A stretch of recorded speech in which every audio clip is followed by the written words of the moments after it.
Okay, in the last chapter, we talked about building your database.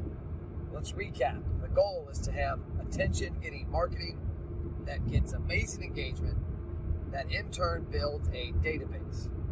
We talked about the importance of the database. Now we want to talk about how to build the database. Now, I will say, if you're listening to this, you're going to want to read the actual book, because there's going to be some things in the book that we don't cover on this because of how often gathering mechanisms change in the world of digital marketing. So for me, there are 3 opportunities that I see as the best opportunities to gain information. Right now, as we are recording this in 2020, the most seamless way to grab people's information is Facebook Messenger, or as it will soon be just called Messenger, because it's incorporating in with WhatsApp and Instagram at some point in the near future, or by the time you're listening to this or reading the book, it's already happened. Why do I like Messenger so much? And what is a weakness of Messenger? So number 1, I'll cover the weakness. Go ahead and get that out of the way. You're playing on somebody else's platform. You're in Facebook's sandbox. At any time, they can kick you out of their sandbox, and that is not something I love. But if you play by the rules at this point, you're doing okay. Why do I love Messenger? I love it because, number 1, the majority of people that we are targeting are already on Facebook or Instagram. And when they come into Messenger, you instantly know their name. This is Matt Platt. This is Mike Smith. You have a conversation that has been started. And more importantly from that, you have male or female. You have their gender. Because what I want you to think about as you're building your database is how can you segment it for the best opportunity for success down the road. And I think we all can agree that male and females have different mindsets when it comes to replying to marketing. Next, Messenger gives you some seamless opportunities to gather information. It's as simple as clicking a button to confirm your email, your phone number, your birthday. Now, I will say, in the near future, all of this should be available in a very similar manner through text messaging. And once that is available, as long as the costs are in line, I think there's an opportunity for texting to acquire this data could replace Messenger for acquiring this data as my favorite mechanism. Which leads me to the second opportunity, a landing page.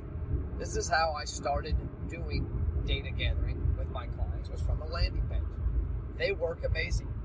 Somebody clicks a link somewhere, they scan a code somewhere, and they go to a page where they give you similar information. Name, phone number, email, birthday. There are some opportunities there that make it a little easier, like drop-down menus. I don't know that a lot of people are going to tell you male or female on those forms, so you probably lose that as far as getting that volume of that. On Messenger, we get 100%. Let's just say 99.9, because I'm sure there's a few instances where we don't. But on landing pages, people are probably going to be less inclined to click a button to tell you male or female. They might just want to skip over it. And when you have a landing page, the less touch points, the better.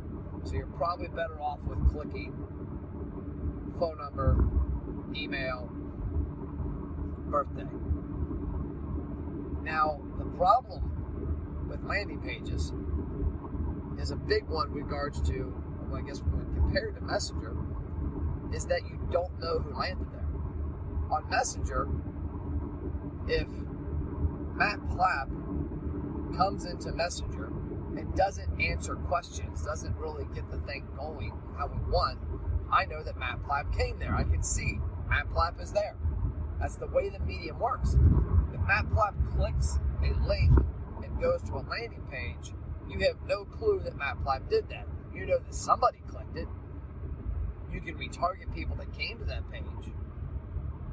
And there's opportunities that maybe you're able to see somebody didn't fill the form out and you retarget them to fill the form out, but you've got a lot more steps there. The other aspect is that a lot of platforms penalize ad campaigns or marketing campaigns that send somebody off of their platform. So Facebook is a great example. When we started the ROI Engine marketing program for restaurants back in 2015, we were taking people from Facebook onto a landing page. It wasn't a huge negative then. Right now, as I'm recording this, Facebook would much rather you not leave their platform. And so they're going to charge you more for campaigns that have people leaving the platform. And there's a little more friction. Landing pages, though, do give you some great opportunities that right now Messenger doesn't. In that you can have drop-down menus and radial buttons. They can choose things quickly. There's opportunities to do that kind of in Messenger, but not to the seamless ability that you have on landing pages. So that is one big advantage. One thing to think about with landing pages is you do not put that in bold print in the book, capital do, capital not, underline it, circle it, put stars around it. Want them going to your website. You want them only going to a page that is one-dimensional. Give me your name, give me your contact information, click the button to submit. A lot of businesses, especially restaurants, are sending this traffic from Facebook, Instagram, YouTube, email, text, in-store to their website. And the problem with doing that is now that person is on your website with a lot of places they can go or things they can do except what you want them to do, which is fill out the freaking form. So when you think about landing pages, there should be one option. They shouldn't come there and be a menu, click here to see our menu, click here to see this. You want them to go to a page that is 100% about gathering data. When they click submit, then you take them to a thank you page for joining our program with maybe a video about it. And that could be hosted on a page on your website. And that's an important factor because now you get them to your actual website after they've given you that information. One of the last items I want to talk about on the audio, in the book we're going to list a lot of other ones, but there's too many to really dig into here in depth. But the last one is going to be text in to opt in. There is a lot of opportunity where people can text a code in to get onto your list.